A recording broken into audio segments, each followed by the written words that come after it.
setbacks here and there that have kind of delayed him getting to the point where we thought he might get a little sooner than this. But I thought he had a very good winter at Palm Meadows. He trained very well.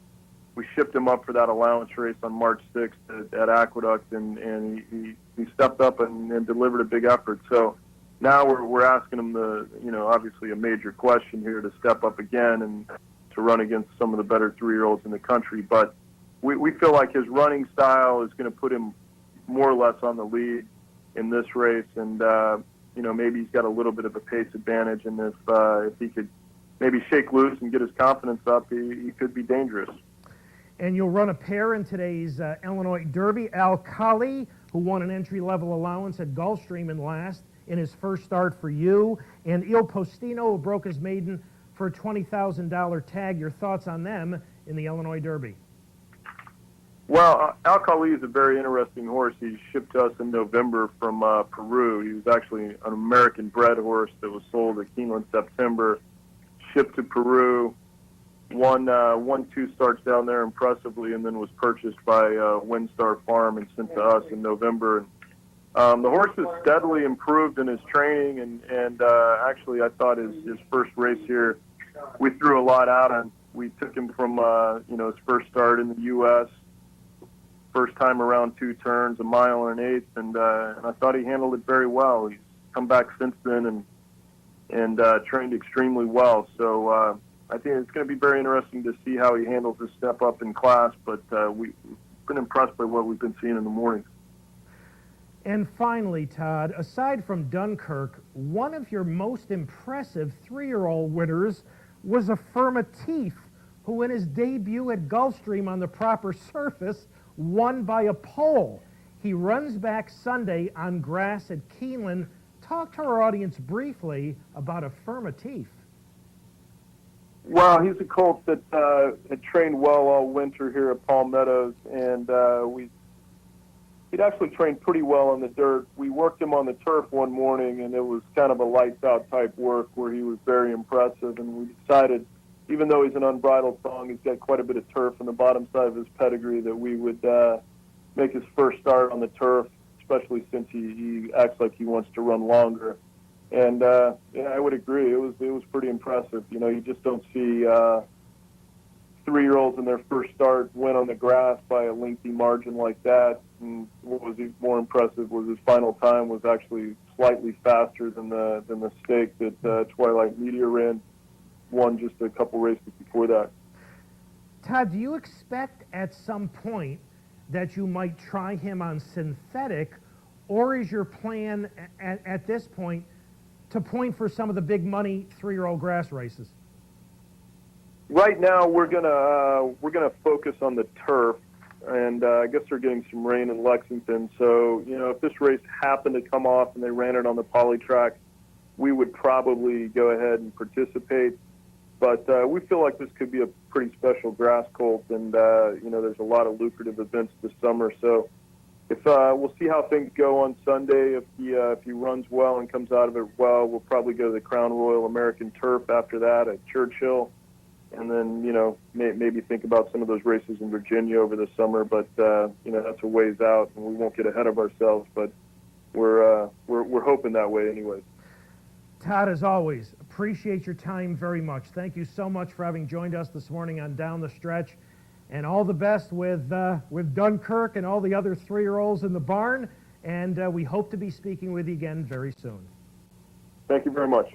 Todd Pletcher, ladies and gentlemen, live via telephone. Thank you so very much to Todd for taking that time. And we are up to our final break on the April 4th edition of the program. Thanks so much for having joined us. When Michael and I return, we will welcome in our final guest of the morning. Mr. Jeff Mullins has the likely favorite in this afternoon's Wood Memorial, and I Want Revenge. He'll join us from New York in just a couple of moments. Going to this break, the Santa Paula 3-year-old fillies going 6.5. The 3-2 favorite, the previously undefeated Carlsbad. So we'll take a look at the Santa Paula going to the break. Michael and I will be back with Jeff Mullins right after these messages. They run to the half-mile pole. An impressive lady being sent through on the inside will take a narrow advantage with Carlsbad up alongside. Those two fly. They open up almost 4 lengths. Ultra Blend is back in the third spot. Then Pinkarella and Beltine is content to drop back last, 8 off the lead. Into the turn they go, and Carlsbad now clears off on her own. Carlsbad by 2. Impressive Lady is in second. Then a gap of 3.5 to Ultra Blend. Pinkarella ridden along as a good 8 off the leaders, and 2 more to Beltine. They come into the top of the lane. It's still Carlsbad in front. Impressive Lady re-rallies on the outside. Now the come from behind us are starting to close, particularly Beltine from last in the red cap. They're at the top of the lane. Carlsbad just in front now. Impressive Lady is second. Up alongside Ultra Blend. Beltine continues to make ground from last. They come for home here, and Carlsbad goes on. Carlsbad's finding more. Still clear now. Ultra Blend chasing second. Beltine ran out of steam, and Carlsbad is going to win it easy. Carlsbad a comfortable winner. Ultra Blend second, and Pinkarella finished third.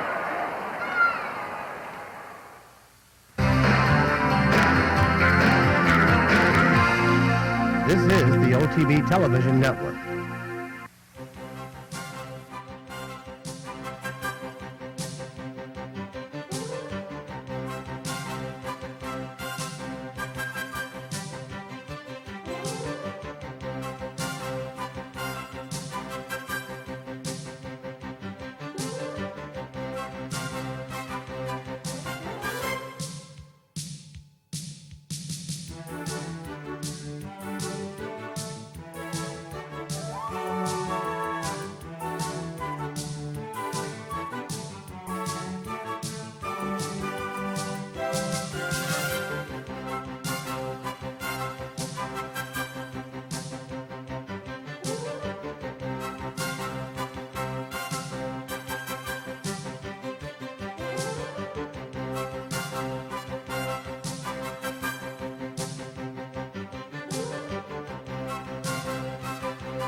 Welcome back to Down the Stretch, everyone. Mike Veach to my left. I'm Mark Asano, and the Santa Paula goes to Carlsbad, who had won all 4 of her starts at Turf Paradise, her last 3 by a combined 46.5 lengths. She wins the Santa Paula for Jeff Mullins and Tyler Bays by 3 1/4. All right, to introduce our final guest who won the Santa Paula, and this afternoon he's going to try to win the Wood in the Bayshore. Here's Michael. And that trainer, Jeff Mullins, is with us this morning. He's back in New York with I Want Revenge for the Wood Memorial and Gato Go Win in the Bayshore. Jeff, if you're there, welcome back to Down the Stretch with Mike and Mark. Well, thank you, guys. Good morning, Jeff. Jeff, we're very glad to have you this morning. Let's talk about I Want Revenge first. You know, Jeff, it's interesting as we look at his PPs that after 3 starts at sprint distances, marked by late rallies, he broke his maiden in race number 4 by taking charge and going all the way at 1 1/16. You know, how'd that come about? Did that surprise you, that wire-to-wire victory that day? Well, there wasn't a whole lot of speed in that race. I mean, he pretty much, he walked out of the gate and was on the lead. I mean, he took command early, and nobody really challenged him. So, I mean, at that point, it was really hard to say what kind of horse he was because he done it so easy and wasn't asked to run, and you know, nobody ever challenged him. So at that point, we weren't really sure how strong a horse he was. Well, I think the next question and the next race sure gave us a hint. Right after that maiden win, you went to the Hollywood Futurity, a race that some people are calling the key race of 2008 for juveniles. It was a solid performance out there from Post 7. That race that day, did you begin thinking about the classics with that second that day?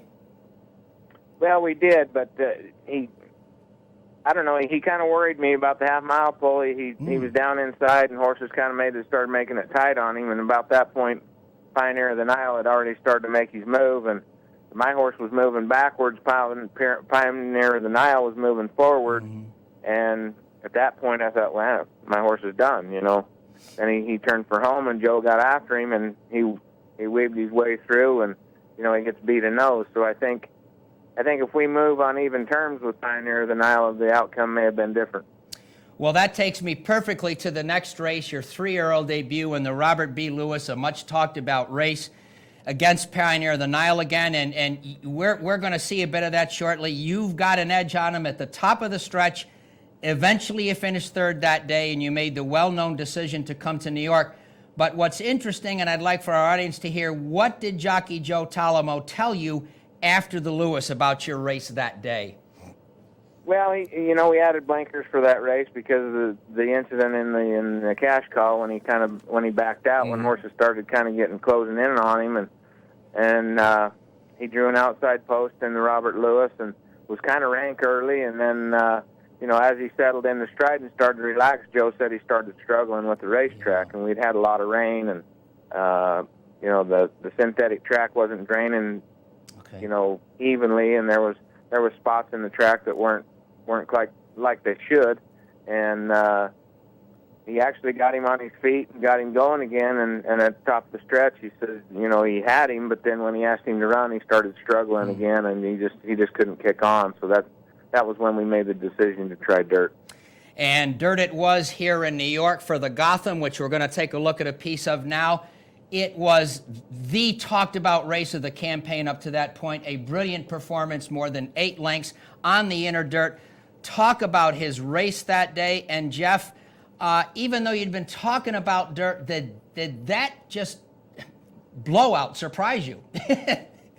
Well, it did, actually. I mean, watching the race live, I normally watch the TV monitor so I can see how my jockey's sitting and how my horse is moving. And I was sitting in the box with the owners, and he was covered up by that other horse, and I really couldn't see, I couldn't see Joe at that point. I couldn't tell, if he was niggling the horse along or if he was sitting quiet with a handful. I didn't know at that point.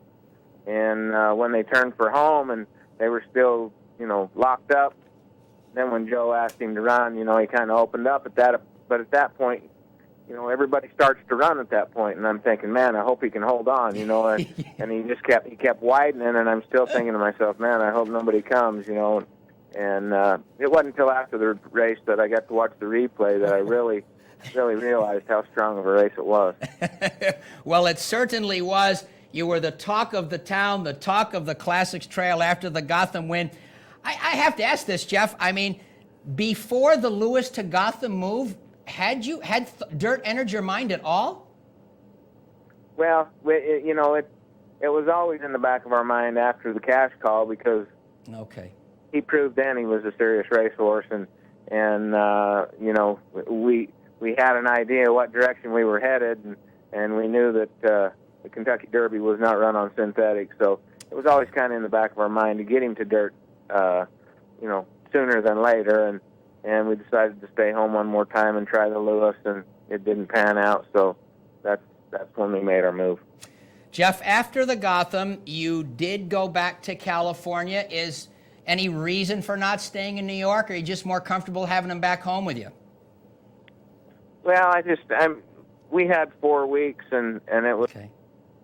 I just felt more comfortable with him home, where I could see him, and the people we brought to stay with him couldn't get licensed because of, I don't know, work, some kind of legal paperwork that they needed to have that we weren't aware of, and I just didn't feel comfortable leaving him alone without anybody, and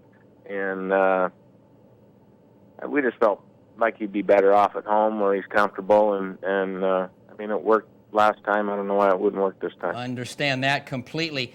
Jeff, we must remember that the Wood Memorial today is a prep. You've got the graded earnings.